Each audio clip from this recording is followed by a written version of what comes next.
श्री स्वामी समर्थ मैत्रिणींनो, सविता किचनमध्ये तुमचे स्वागत आहे। आज आपण बनवणार आहोत आलू पराठा म्हणजेच बटाटा पराठा। एकदम सोप्या पद्धतीने मी आज तुम्हाला आलू पराठा बनवून दाखवणार आहे।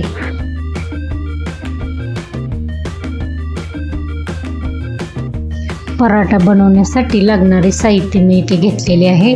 3 बटाटा साल काढून शिजवून घेतलेला आहे मी इथे।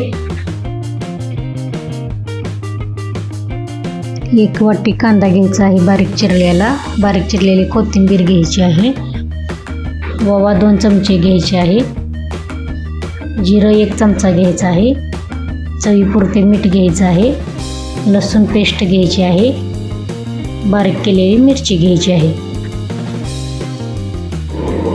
हळद घ्यायची आहे 1 चमचा, गव्हाचं पीठ पण घ्यायचं आहे। बटाटा व्यवस्थित अशा हलक्या हाताने किसून घ्यायचा आहे।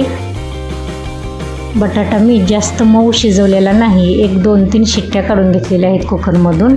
जास्त मऊ शिजवायचा नाही, जास्त मऊ शिजवल्यामुळे बटाटा आपल्याला किसता येणार नाही। हे पहा, अशा प्रकारे किसून घ्यायचा आहे। बटाटा व्यवस्थित आपल्याला किसता येतोय। बटाटा किसून झालेला आहे। यामध्ये आता आपण साहित्य घेणार आहोत। हळद घेतलेली आहे, लसूण पेस्ट घ्यायची आहे,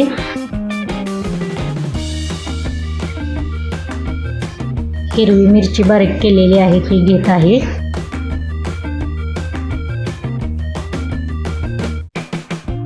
ओवा घ्यायचा आहे, जिरं घ्यायचं आहे,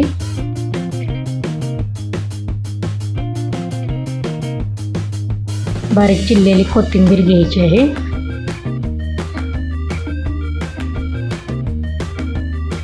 बारीक चिरलेला कांदा पण आपण घेत आहोत यामध्ये।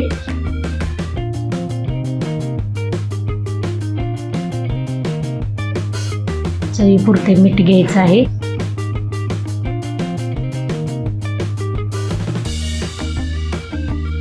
आता यामध्ये गव्हाचे पीठ आपण घालणार आहोत। गव्हाचे पीठ त्यामध्ये बसल एवढं घालायचं आहे, अंदाज घेत घेणार आहोत आपण पीठ। गव्हाचं पीठ घातल्यानंतर व्यवस्थित असं चुरून घ्यायचं आहे, एकजीव करायचं आहे ते। आपण हे पीठ मळत असताना यामध्ये पाणी अजिबात घालायचं नाही, असं व्यवस्थित यामध्ये चुरून घ्यायचं आहे। जेवढा आपण बटाटा घेतलेला आहे त्यामध्ये जेवढं पीठ बसतंय ना तेवढंच घ्यायचं आहे, जास्त घ्यायचं नाही। आलू पराठा आपण 2 पद्धतीने बनवतो। एक ते सारण करून कणकीचा गोळा करून त्यामध्ये घालून आपण लाटतो ते, आणि आज मी जे बनवते ते एकदम सोप्या पद्धतीने मी तुम्हाला बनवून दाखवत आहे। आलू पराठा बनवण्याची दुसरी पद्धत सुद्धा मी तुम्हाला दाखवणार आहे पुढच्या व्हिडिओमध्ये। आजच्या व्हिडिओमध्ये मी खूप सोप्या पद्धतीने आलू पराठा बनवून दाखवत आहे। 10 ते 15 मिनिटात आपण बनवू शकतो ही रेसिपी। पीठ आपलं अशा पद्धतीनं मळून झालेलं आहे। हे पहा किती छान पीठ मळून झालेलं आहे आपलं। आता आपण पराठे लाटायला घेणार आहोत।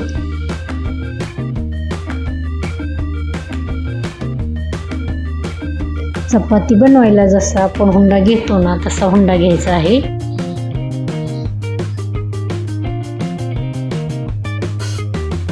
अशा पद्धतीनं घ्यायचं आहे आणि आपण चपाती लाटतो तसंच आपल्याला पराठा लाटायचा आहे।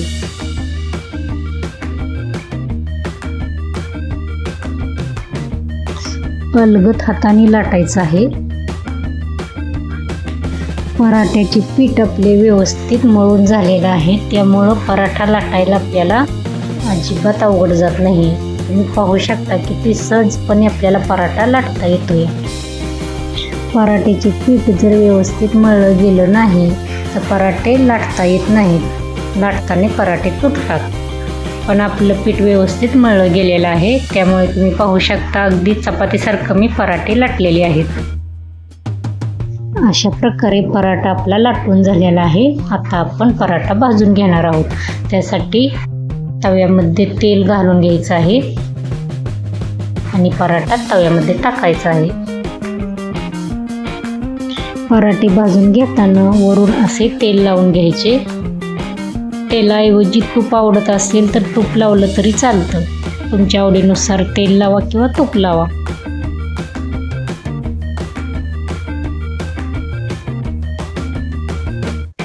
तुम्ही पाहू शकता पराठा आपला किती छान आलेला आहे.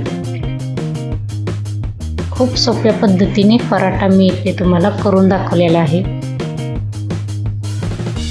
आत्ता पावसाचे दिवस चालू असल्यामुळे मुलांना भाजी चपाती अजिबात खाऊ वाटत नाही.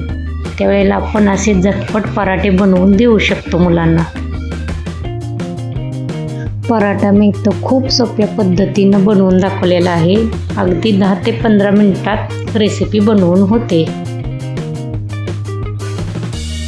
हे पहा, असा खरपूस पराठा भाजून घ्यायचा.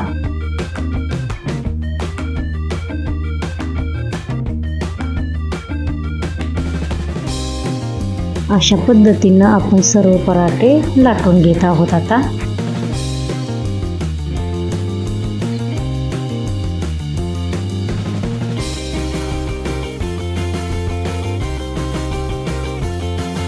अशा पद्धतीने पराठे बनवून आपले झालेले आहेत.